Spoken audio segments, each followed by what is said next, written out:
Hey everyone, Matt from LitPath. Welcome back. I thought I'd do a quick video today. This isn't even a summary. I'm kind of doing maybe a little bit of violence to Maxwell Maltz's fantastic book, Psycho-Cybernetics. But the reason I thought about it is invariably in coaching, I come across a big obstacle that I think all of us deal with all the time, and that is just negative thinking. And that negative thinking, I'll just say T, that negative thinking can become really cyclic. It can become like an obsession, right? And invariably it comes to ourselves. We often point negative thinking at ourselves. Even if we're pointing it outwardly at someone else, most of us have the sense that we don't feel so hot about ourselves either. So how does this relate to psycho-cybernetics?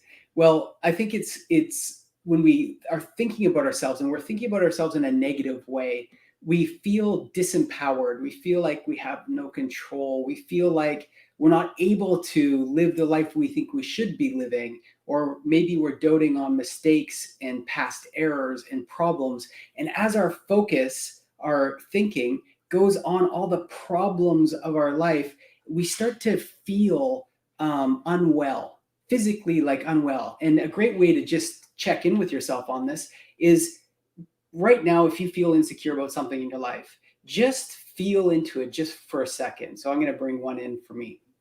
And then you can start to feel like maybe your solar plexus starts to get like a little bit kind of caved in, your shoulders come up, you look down, you're looking down, and your shoulders are up and you're breathing maybe a little shallow compared to normal, and then you're not taking full breaths. And you know what else starts happening? Well, your fight or flight mode can kind of come in. You're doting on things that you see as risky or dangerous to you, or dangerous to yourself. So your negative thinking can influence you physically quite a bit. Your body speaks in feelings. And then you're like, oh, how do you feel? I feel run down. I don't feel well. I feel depressed. Or you go one step further and you say, I am depressed. I am run down. I don't feel well. I'm unwell. And this feeds back to your mind again. Your mind is observing your physical state and it's going, wow, something's wrong with me. What's wrong with me? And you can see this loop. It can kind of go in. When does it stop? When does this loop stop? Well, usually it stops when we get effing sick and tired of it and we're done feeling low and we get angry. We have an outburst, or we get a huge amount of energy, or we kind of give up and let something else kind of take over. So this kind of negative thinking can lead to a negative self-image. Now, this is where Maxwell Maltz comes in, and I'm going to try and just give you a summary of how he gets us to look at ourselves in a brand new way, which I think is cool. Might not be new for you, but it was new for me when I first read it. So I'm going to come at it via a story that he talks about, a kind of an analogy. He's like, imagine a rocket ship. Okay, a rocket ship is on its way to the moon. And it's got coordinates, right? And that coordinate is very specific. Actually, they can land a rocket like within millimeters of its intended destination, and within microseconds of its intended time frame, which is pretty spectacular when you think about it. So it's got this this definite goal, this place that it's going. And then it's got all these sensors, like all these different things plugged into it that tell it if it's on track or off track. And as it goes towards its goal, the rocket self-adjusts. It starts to go, okay, I'm off track. I got to go this way. I'm off track. I'm going to go this way. So in a way, we can say that a rocket, fails its way to the moon. Now, as those failures are happening, does the rocket give up? I mean, it's kind of funny to assign agency to a rocket, but does the rocket say, no, something's wrong and just tank into the water? No. Does it say, I'm off track, I'm a failure, I'm a loser? No, it keeps on looking at its goal. And when something happens, it course adjusts to get back on the goal. So how does this relate to psycho-cybernetics? So in a way, what Maxwell Maltz is saying is, here you are as a person, and I'm going to borrow something from Bob Proctor here. I'm just going to borrow this idea that Bob Proctor talks about. I've studied Bob Proctor, Thinking into Results. And here's your body. And this isn't accurate, of course, but it's just an image, right? So here's your conscious mind. And here's your subconscious mind. And here's your body. So what Maltz is saying is the goal is provided by your conscious mind. When that goal is provided with emotional conviction, especially, then the subconscious mind takes it on. And this is what we call the feeling mind. And if you studied anything like by Joe Dispenza, he says, well, the whole body is the subconscious. And Maxwell Maltz has a cool thing I want to tie back into this. So the subconscious mind is what's responsible for making your body move, basically expressing these thoughts that you've impressed with emotion, with conviction. So the body then acts and behaves accordingly. So what Maxwell Maltz is saying is we set goals all the time in our conscious mind. And our subconscious mind faithfully executes on these ideas. When you're thinking in a negative state, filled with feelings of self-doubt or concepts of self-doubt, and you're feeling it with emotion, you're starting to feed an image to your subconscious mind. Maybe it's something like, I suck at this, I'm terrible at this, I'm a failure, I don't deserve this, I deserve something worse or something better. Whatever it is, in a way you're feeding that goal to your subconscious mind, especially if your thought is repetitively going there. Now, here's a staggering thought to think about, ironically. We have 60 to 70,000 thoughts in a day, and something like 90% of them are the same thoughts we had yesterday.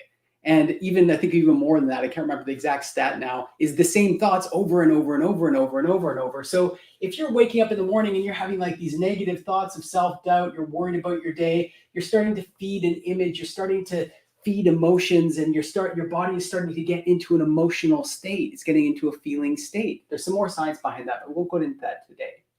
So Maxwell Maltz is saying, hey, look, instead of judging yourself about your, say your results in life right now, and using that to say, oh, you know, I'm such a loser. You know, I screwed everything up. I don't have any control. Life's against me. I have no opportunity. He's saying, actually, you know what's happening is you're feeding an image. You're feeding a goal to your subconscious mind, and your subconscious mind is executing on that goal perfectly each and every time. And if you're looking around in your life saying, well, I don't really like these results or that results, what he's saying is you got to go back and look at the image, look at the thoughts, look at the things that you're feeding your subconscious mind. He gives a great example. So he's saying, here's your conscious mind sets these goals, all the behavior, all the course correction, all the action that happens is actually faithfully done by your subconscious mind. Just meaning it happens without conscious control. Here's another example he gives, and I love this example. So imagine I have this pen in my hand here, and I want to move this pen. Now, obviously, my conscious mind is saying, hey, move the pen. So I reach out and I grab it and I move the pen. That's no big deal, right? I mean, we do things like that all the time, every day. So no matter what amount of genius I have in my mind, in my conscious mind, about physiology, biochemistry, electrochemistry, all the probably millions of things, the inner eye, the inner ear, all the things required for me to seamlessly move one hand towards this pen, pick it up, and put it in my back pocket, it's impossible that my conscious mind is controlling all of the activity to get the rocket or to get the pen into my pocket. So what he's saying is that we are physiologically, biologically, naturally engineered, constructed in such a way that whatever we feed to our subconscious mind will execute on with its best ability, beyond conscious control. So this is kind of a cool way to look at yourself. In short, what Maxwell Maltz is saying is you are a success getting mechanism. And everything you have in your life is a perfect success representation of all the thoughts and influences that you've been internalizing into your life now. And his big thing is focusing on self-image, because he was a plastic surgeon and he had all sorts of experiences of operating on people where he would change their physical appearance and their life would dramatically change. Their results would change. Their relationships were changed because they saw themselves in a brand new way. And then he had patients that he did operations on and they didn't actually even see the physical difference. Even when he put two pictures of themselves before and after beside each other, they still just saw flaws. And this got him to think more about how it is our self-image influences what kind of experiences we have in our life. And the way his book starts to work is just to reorient your thinking. So if you're caught in thoughts of negativity and self-doubt, you're basing these thoughts on ideas that you're a failure. Maxwell Maltz, it kind of invites you to say, hey, you know what? You're not a failure. But the results, the feelings, the experiences you have in your life can have origination in your thought. And it's important to interrupt those thoughts and start to build a new self-image. One question I get a lot from people I know and also from clients is, how do I stop negativity and self-doubt? Sometimes it just seems like it's on a cycle.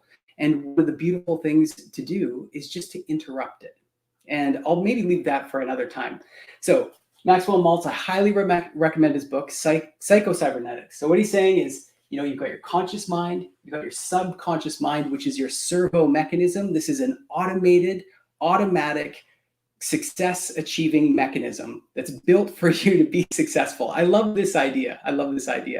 So the trick is to start feeding with your conscious mind, with your imagination, with your willpower, with your ability to reason, to start feeding the kind of images to your subconscious that you want, to have worthy goals, aspirational goals, goals that lift your emotional state, and impress those on your subconscious. And the way to do that is with sustained repetition. Make sure you do it every day.